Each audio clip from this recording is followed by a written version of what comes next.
Cette démonstration d'XL Release. On va commencer par s'authentifier sur le serveur XL Release. Et quand on arrive sur le serveur XL Release, on arrive sur l'ensemble des releases sur lesquels on a le droit de voir leur progression. Et là, je vois que j'ai deux releases, Billing App et Customer Service. L'une est verte puisqu'elle est on track, tout va bien. Celle-ci est orange puisqu'elle est en retard. Pour arriver à cet état-là, nous allons définir des releases, et pour définir une release, on va le faire à travers d'un template. Donc je vais créer un template ici, que je vais appeler Demo Web App, qui va indiquer comment je release mes web apps dans mes démos. Une template est découpée en phases. Une phase, ça peut être du build, suivi du test, suivi du run. Voilà, on peut en mettre, là j'en mets 3, je pourrais en mettre plusieurs. On va mettre des couleurs et on va commencer par décrire notre processus de release à travers des tâches manuelles.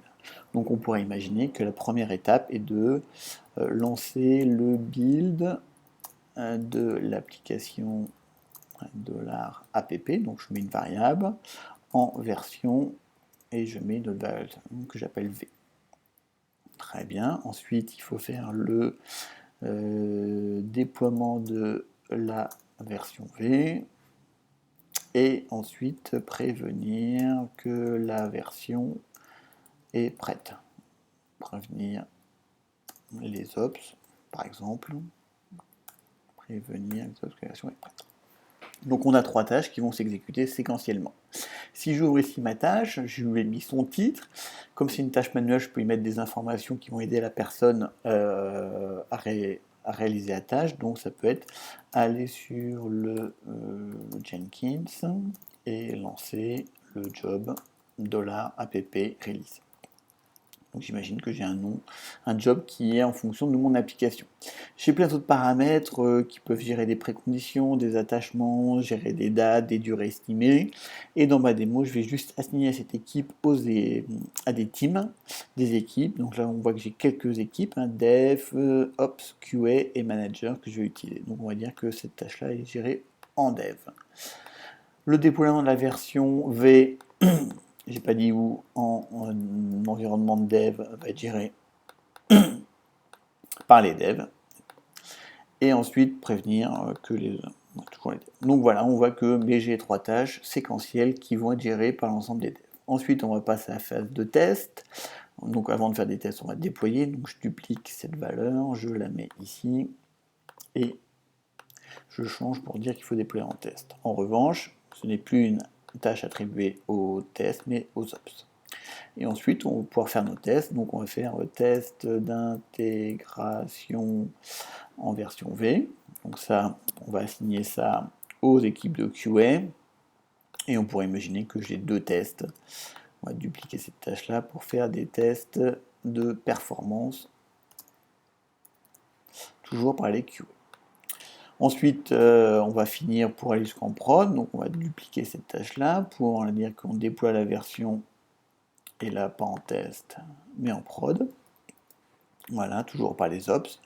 Et puis avant de partir, on va avoir une tâche de go, no go qui va être en avance et qui va être gérée par les managers.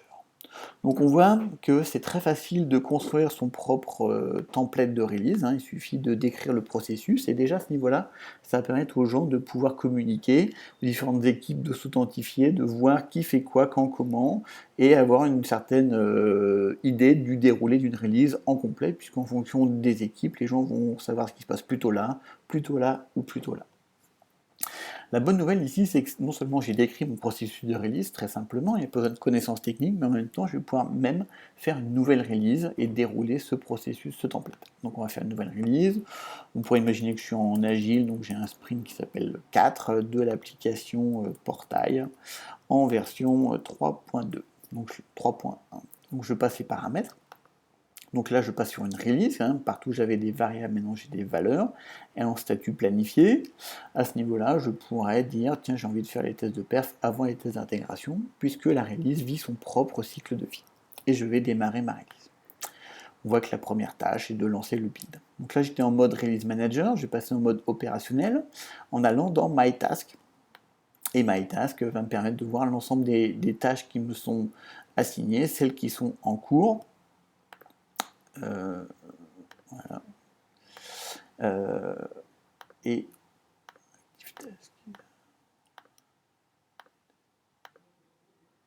voilà. Et je vois que la première tâche est de lancer le build de l'application. Donc là c'est assez classique, je récupère la tâche ici. Voilà, je pourrais regarder l'intitulé, donc elle est sur Jenkins et lancer le job portail release. Donc je peux faire l'opération, et si c'est bien passé, je vais faire OK. Ensuite, le déploiement de la version en dev, je récupère la tâche, et là je vais faire complete, fait avec un super outil XL Deploy. Voilà, et ensuite prévenir les ops, symptomy, complete, mail, envoyé. Donc c'est vraiment ici du workflow assez classique. Hein. Je vais avoir une vue d'ensemble de mes releases. Si j'ai envie de savoir qu'est-ce qui se passe, je vois que le Sprint 4, tout va bien. Et je clique dessus, j'ai déjà effectivement une vue d'ensemble qui me dit que j'ai réalisé la phase de build. Je pourrais, en tant que release manager, recevoir l'ordre de faire un audit de sécurité. Donc, pas de problème, je peux dire qu'on va faire ça, et puis dans un premier temps, ça va être attribué au manager. Donc ma release vit sa vie, et puis peut s'adapter en fonction des aléas. Et je pourrais dire même les tests d'intégration, maintenant on va les faire en priorité, parce qu'on a pris un peu de retard, et c'est plus important. On va revenir dans MyTask. On voit maintenant que ce sont les ops qui sont automatiquement prévenus, asymptomy, et je complète ma release en disant que l'environnement cible c'est test 5. Maintenant on doit faire les tests d'intégration. Donc ma vue d'ensemble maintenant me dit que tout va bien, que le build est fini, le test sont en cours et le run est en cours, sera à faire. Je retourne ici, dans mes démos, dans ma release, dans mes tâches même, et on va dire que par exemple les tests d'intégration échouent, fail, avec genre quelque chose qui pourrait proxy error. Donc là fail, ma tâche est fail, ma release ici devient fail, elle devient même rouge, hein, puisqu'on calcule un score de risque. Et je clique dessus, je vais voir effectivement les informations, et en tant que release manager, je peux par exemple dire on essaye encore une fois. Il faut des fois insister. La route est ouverte par exemple, donc on repasse en run.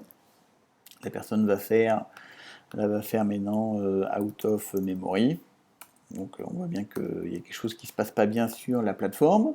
Donc on pourrait décider de rembobiner la release avec l'option ce qu'on appelle Restart Phase, qui va me permettre de dire par exemple de redéployer la phase en ops. Donc là, si je déroule ma release, le build a toujours été fait, le test a été en cours, mais ça a été skippé, et on recommence la phase de test pour dire qu'il faut redéployer la version 3.1 en test. Et puis après plusieurs essais, peut-être qu'on va faire abort release, voilà, pour avoir une vue d'ensemble. Donc on voit que ma release, même manuelle, va me permettre de distribuer le travail, de partager la progression de ma release, va permettre de savoir qui fait quoi, quand, comment, et déjà d'avoir des métriques sur le temps passé pour réaliser différentes actions. Donc cette release manuelle est très bien, mais l'idée quand même c'est de vouloir automatiser. Donc ma release ici des mots web app, maintenant on va l'automatiser de manière à, plutôt que de demander à des gens de cliquer dans des outils, directement se connecter aux outils. Donc on a toute une bibliothèque de tâches dans Excel Release qui va me permettre de m'intégrer avec différents systèmes en fonction de mes besoins. Donc là, je vais faire ce qu'on appelle un changement de type en disant que plutôt que de demander aux gens d'aller cliquer dans Jenkins, on va automatiquement lancer le build. Là, l'icône a changé. Je vais sortir mon serveur ici et dire que mon job name c'est toujours le même, hein, c'est toujours $app, donc il peut être dynamique, app-release. Et toujours assigné aux personnes, parce qu'en cas d'erreur ou même en cas de notification, c'est toujours sous la responsabilité des devs. Le déploiement, on va automatiquement se brancher sur du XL Deploy, par exemple, hein, au hasard, donc de dire effectivement j'ai mon serveur XL Deploy, je vais pouvoir sélectionner mes packages et mes environnements. Plutôt que de prendre notre plus beau outil de mail, on va faire de la notification automatique. Peut-être qu'il existe dans votre organisation déjà des scripts qui existent, et donc peut-être plutôt que de demander aux gens d'aller cliquer, on va automatiquement les lancer. Donc on pourrait imaginer qu'il existe sur un serveur qui s'appelle test.mycompany.com un script où il faut faire cd opt et puis run test integ.sh. Donc ça va permettre automatiquement à travers un canal SSH de lancer le script pour au moins lancer la commande, et puis je pourrais du coup rajouter une tâche pour juste vérifier si tout est bon. La dernière chose que je vais vous montrer, c'est ce go no go qui pour nous est une tâche particulière, qui est pour nous une gate. Alors une gate, c'est une tâche manuelle un peu optimisée dans laquelle on va pouvoir lister les conditions qui vont permettre aux gens de prendre des décisions sur le go-no-go. Donc on pourrait faire business ready, les ops sont prêts, voilà, vérifier que c'est pas vendredi, au moins au début. Voilà, une espèce de checklist qui va permettre de pouvoir dire, voilà, si ces 3 conditions sont remplies, la gate va s'ouvrir. L'autre chose plus automatique, ça va être la dépendance, puisque ma release ne vit pas toute seule dans mon système d'information, elle est connectée avec d'autres releases, et on pourrait imaginer que mon application ici doit dépendre d'une billing app qui doit être en run sur le deploy. Ça veut dire quoi? Ça veut dire que cette tâche de gate ne sera valide que si j'ai ces conditions-là, et également que la tâche ici d'une autre release soit exécutée. Donc c'est de cette manière-là que je vais pouvoir connecter mes différentes releases et typiquement attendre que mon backend service, qui sera peut-être du mainframe ou du e-series, soit réalisé et disponible pour que je puisse moi réaliser mon application dans mon environnement. Donc là, on est sur une release très simple.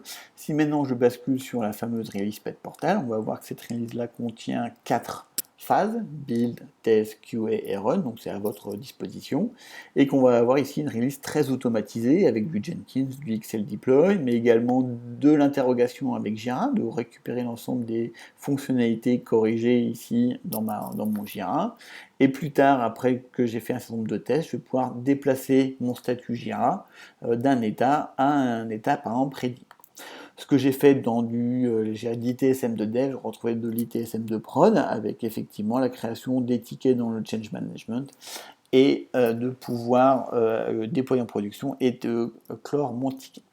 Donc on va lancer cette release-là, qu'on va l'appeler Pet Portal au hasard en version 45, et on va la lancer. Voilà. Et donc de voir la release avancer. Dans ces releases-là, on va pouvoir avoir ce qu'on appelle un release dashboard qui va être plus précis que juste la release overview, qui va me montrer effectivement qu'est-ce qui se passe sur cette release-là. Donc, une tuile sur la vue d'ensemble, sur la progression. Je vois ici que j'ai un build qui est en cours, Jenkins. Et que si je clique ici, j'aurai même ici le numéro de build qui est en train de s'exécuter. Donc, automatiquement connecter le build qui est lancé. Si je reviens sur mon release dashboard, je vais pouvoir trouver les issues que j'embarque dans cette release-là. Donc je vois que j'embarque la 47, la 45 et la 56. Donc quelqu'un de plus fonctionnel pour avoir effectivement est-ce que la fonctionnalité qu'on m'a dit qui serait corrigée est bien incluse dans ma release. Et puis je vais voir effectivement les builds en cours. Donc là qui sont encore en état planifié, mais derrière j'aurai l'ensemble des releases et puis des informations sur les pipelines. Donc l'idée de ce release dashboard, c'est de pouvoir transporter les datas qui accompagnent la release en termes de tickets ouverts, de features corrigées, de déploiement, tout ce qui concerne effectivement les datas de la release. Donc si je reviens ici, j'aurai peut-être effectivement ici le déploiement qui est en train de se faire.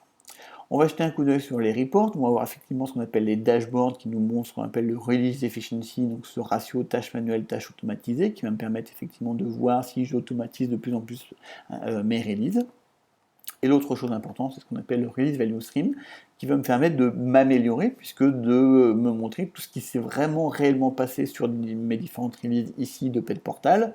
Donc la plupart du temps, j'ai bien respecté mes 4 phases, mais ici, typiquement, là, j'ai relancé une phase de QA, que j'aurai régulièrement des erreurs en QA, donc c'est des choses qu'il va falloir que je corrige si j'ai envie de travailler sur la partie fiabilité de ma release. Si j'ai envie de travailler sur la partie temps de ma release, je vais plutôt voir que c'est plutôt les tests qui prennent du temps, donc peut-être travailler plus sur les éléments. Et bien sûr, si je clique ici, j'aurai tous les éléments de qui a fait quoi, quand, comment et en combien de temps. Et si je me mets dans mon release dashboard, j'ai effectivement bien mes 4 déploiements, le build qui va avec, et puis ce qui s'est réellement passé dans la timeline. Donc l'idée, c'est de pouvoir effectivement sur un processus itératif, de pouvoir s'améliorer dans les différentes releases de mes différentes applications. On était ici sur un pattern assez simple, je dirais, classique de dev to prod. On pourrait avoir des choses de l'orchestration d'XL Deploy, hein, donc différentes phases dans lesquelles je vais pouvoir orchestrer des déploiements sur un périmètre qu'on appellerait plutôt type MEP, pré-production, production. La fin d'une release n'est pas forcément le déploiement en production, on peut avoir ici prévenir le marketing. Je pourrais avoir envie de gérer des releases plus complexes avec des sous-releases, hein, de type mobile, de type back-end, avec une attente ici et ici un déploiement de l'application. Donc si je lance ma release ici, je vais faire ici une démo. Je vais démarrer ma release, donc je vais démarrer des sous-releases, hein, donc qui me permettent effectivement de pouvoir synchroniser différents travaux avec des attentes, et avec une vue, vue qu'on appelle ici relationship, qui va me permettre effectivement de voir effectivement les relations entre ma release maître et des releases enfants. Et la dernière chose que je voudrais vous montrer, c'est que au final, XR Release est réalisé lui-même avec XR Release, avec ici le template de release qu'utilisent nos équipes R&D pour réaliser les différentes applications, les différentes versions d'XR Release lui-même. J'espère que cette démonstration de 20 minutes vous aura plu, et si vous avez d'autres informations, contactez-nous, Xebia Labs France, sur les différents médias et réseaux sociaux.